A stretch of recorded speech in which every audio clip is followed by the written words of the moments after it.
This week's caregiver tip is brought to you from my RV bathroom. My name is Aubrey Page, and I'm the CEO of the Change Starts Here Collaborative, and we support parents and professionals who support kids with brain-based disabilities. And so today we're going to talk about traveling with kids with neurodiversity. And it's something that we've been doing for years, and it's a really easy thing to be like, I'm just going to travel how I travel. And then it fails, and then over time you figure out, I've got to have a different approach to this.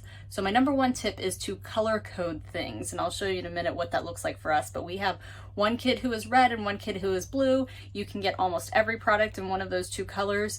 Pink and blue are the other two colors that are available in almost everything.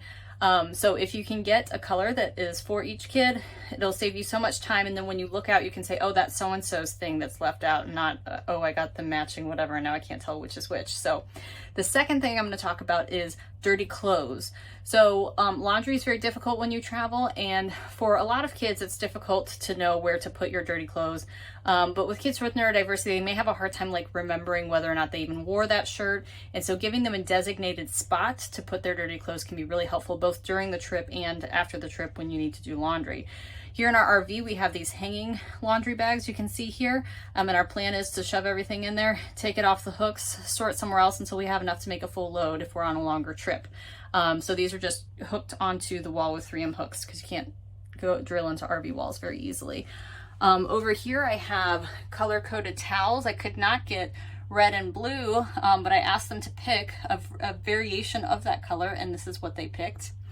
And then over here I have our bathroom kit, and the bathroom kit is very similar to the one that we have at home. This is how their bathroom stuff looks at home. It's all in a box.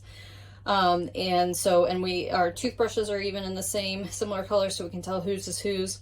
And the reason it's important to have these things similarly is so that you're not totally creating the routine from scratch when you travel.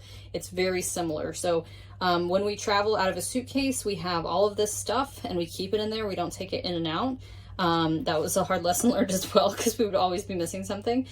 We keep this stuff in a bag that is red or blue. Their laundry bags are red or blue. Their water bottles are red or blue.